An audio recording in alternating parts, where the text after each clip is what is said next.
Well, hello there, friends, and welcome to the Deep Dive Podcast. This podcast that we do here at Hickory Flat, in which we usually have a conversation about the sermon that I preached the week before, and we kind of do a deep dive on it, go into a little bit more detail, kind of reiterate some of the main points. And I usually do this as a conversation with my pal, Nick Yother, but unfortunately, Nick had to be out today. His two kids are both homesick, running a little bit of a fever, and so we pray a quick recovery for Olivia and Finley, and hopefully Nick will be back with me next week. But for today, we have me solo, and so let's see how this goes, shall we?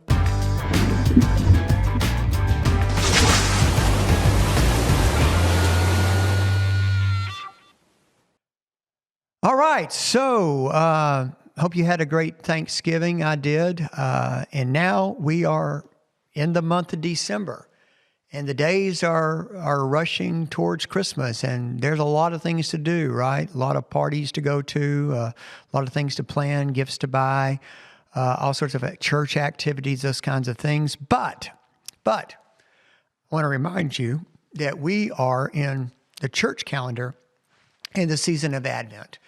And that is a gift. That is a gift, I think, that we receive in the church calendar every year.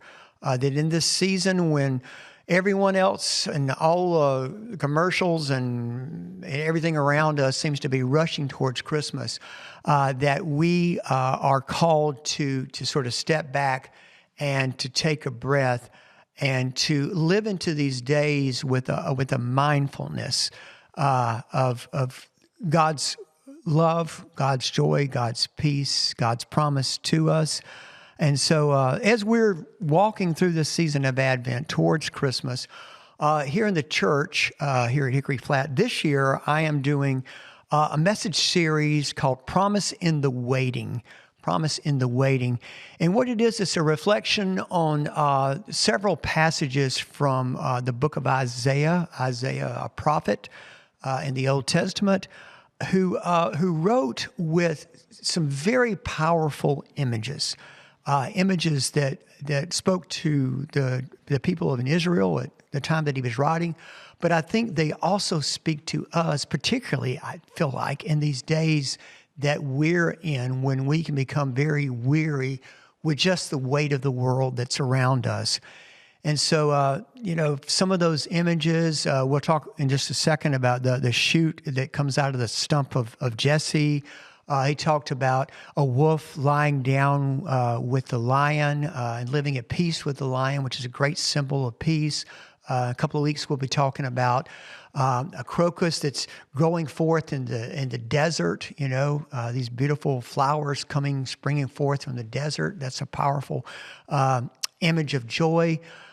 He talks about a child that would bear the weight of the world, a light that would shine in the darkness. All these really rich images.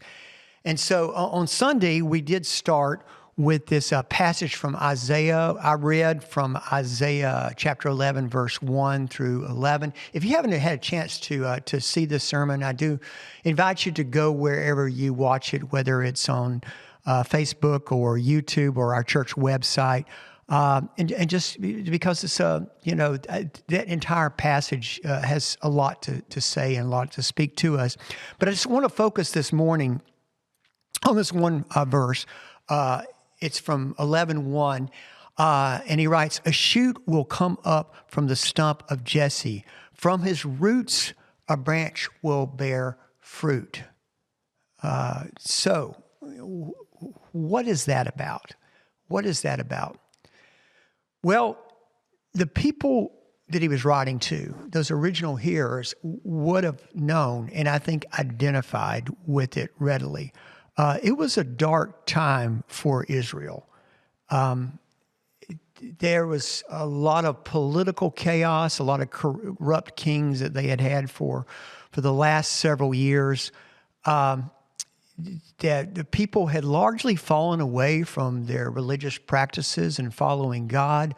There was a lot of outside threats from other nations. There was a divided kingdom. This is the time of the divided kingdom where there's a northern kingdom and a southern kingdom. And the northern kingdom was about to fall, and the southern kingdom was not too far behind him. So for the people of Israel, these original hearers, when they hear this about the stump of Jesse, I mean, that was their world.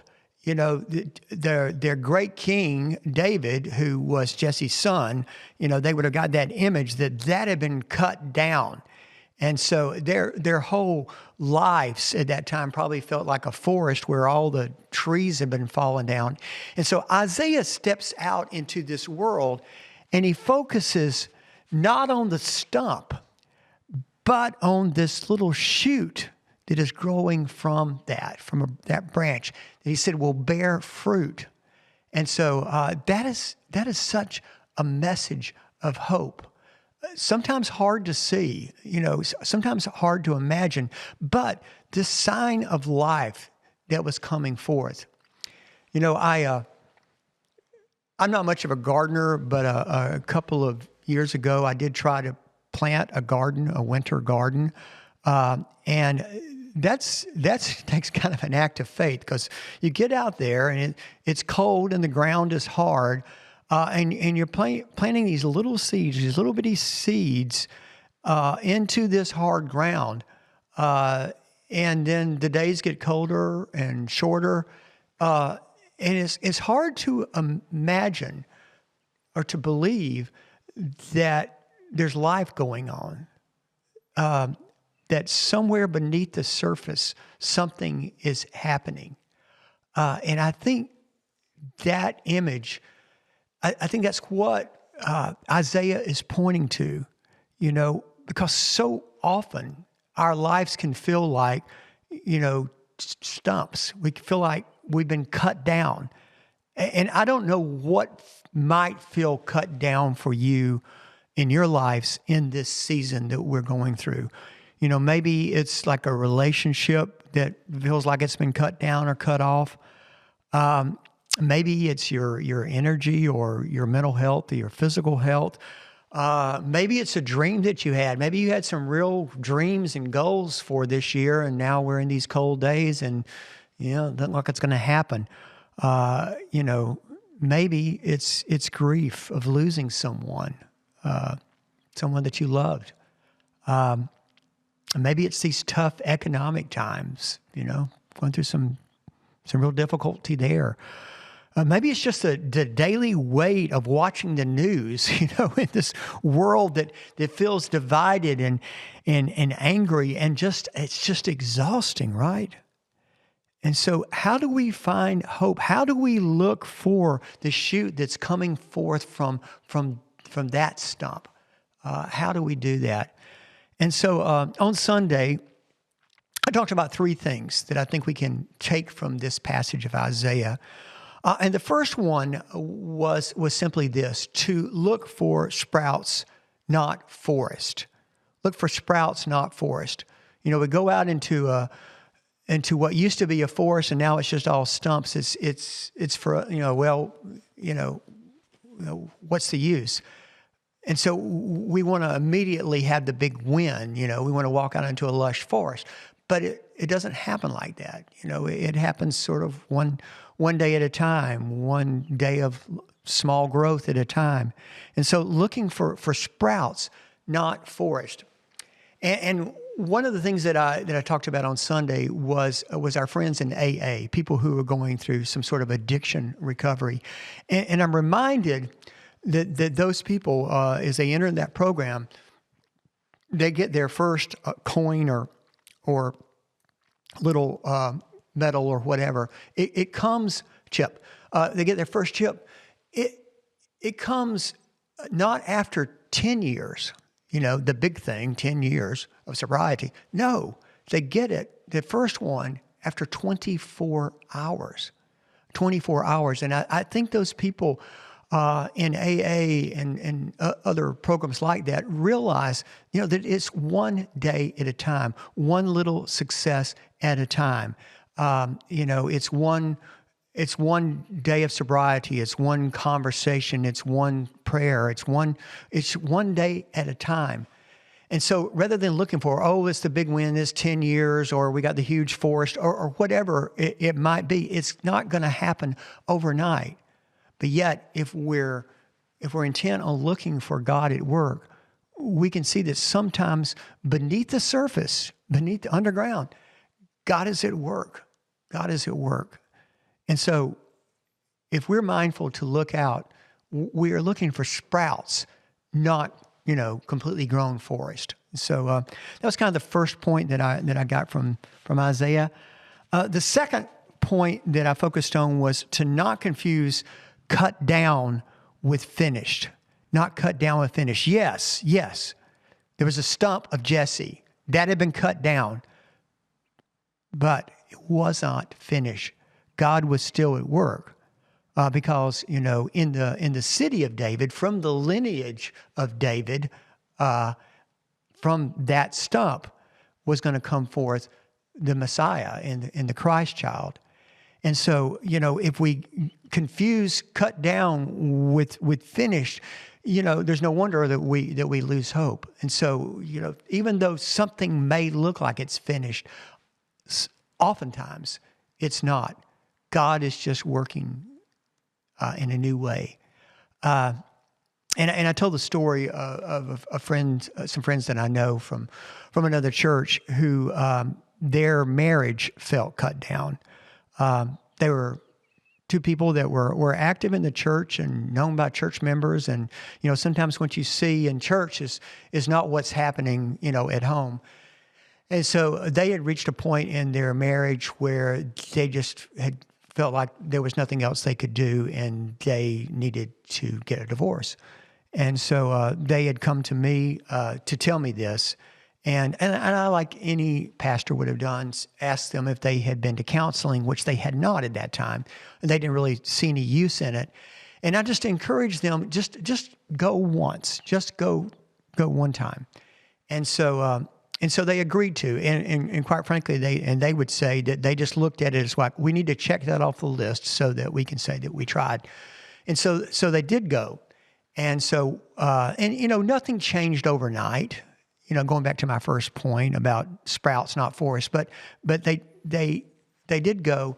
And what happened was, they cried for the first time in the same room in a long time. And they realized that there must be something that might still be alive. So they agreed to go back, and they went back again and several times and continued for several years with this counselor. And through that, this thing that they thought was over, this thing that they thought was finished, this thing that they didn't see any hope for, their marriage began to come back. And, it wasn't the same as it was before. In fact, they would say it was better than it was before. And so they said to me years later, we thought it was over, but we couldn't see that God was still at work. There was some love there and something that God could grow upon. And so it's a good word for us to not confuse cut down with finished. And then my final point was this, that hope grows where God plants it, which is often where we least expect it. I mean, God is in the business of doing that, right? God shows up in the most unlikely, the most unexpected places to do some of God's best work. And so, sometimes we are looking for God in the obvious places, and God is actually showing up somewhere else. And so I had a friend, and I told this story on Sunday too, who was a cancer survivor, but going back to when she received the initial news that she had cancer and was going to have to go through some pretty intense treatments, it was understandably, would be for all of us, a very, very difficult time. And it was a time when she didn't see a lot of hope and wondered where God was and wondered how God could possibly work through this difficult thing. And so, but she did go through the treatments. And so if she would go to those center where she would receive the infusions, it was hard. It's a painful time. But God began to do some work in this place that she hadn't expected, because she found a community of other people there who were going through the same thing that she had gone through or was going through. And so they began to have conversations with one another and share, their journeys with one another and cry with one another and pray with one another. And that was such a support to her and was so important in her recovery process. It was when she finally got to ring that bell, when she went into remission and finished all her treatments. She realized that was something that she could not stop doing, that God had planted something and was growing something. And so she felt led to begin a new ministry and to start a support group at her church, and for people that were facing at a different point, but facing the same thing that she had just been through. I'm reminded of Henry Nouwen in The Wounded Healer. He said, no one can lead someone out of the desert who has not been there.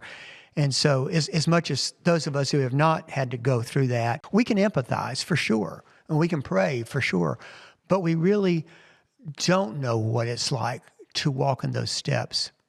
And so God opened up a beautiful ministry for my friend. And she will say to this day, she hates cancer. She hates it when she hears that someone who has it and has to go through the treatments. But she says that God has created this beautiful thing in this ministry that she would have never imagined, because hope grows where God plants it, and which is often where we least expect it. And so this Advent season, be on the lookout for what might God be doing like that in your life. What is something that may appear to be difficult, and it is difficult, but yet God is alive and at work in that this message of God with us in the incarnation is really speaking to you, and that you have some potential ministry in you that only you can do, that because you've experienced whatever difficulty that might have been. I hope that makes sense, but I think it does. And so anyway, that is what I pulled out of Isaiah chapter 11, and we'll be looking at some of these other images in Isaiah as we go along through Advent.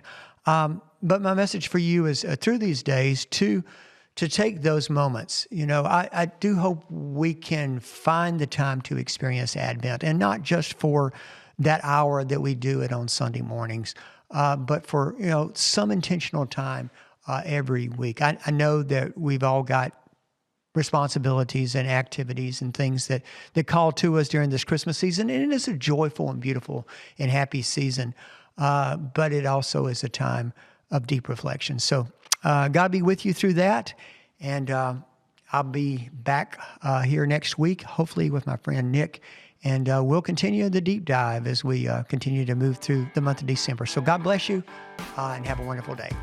Bye-bye.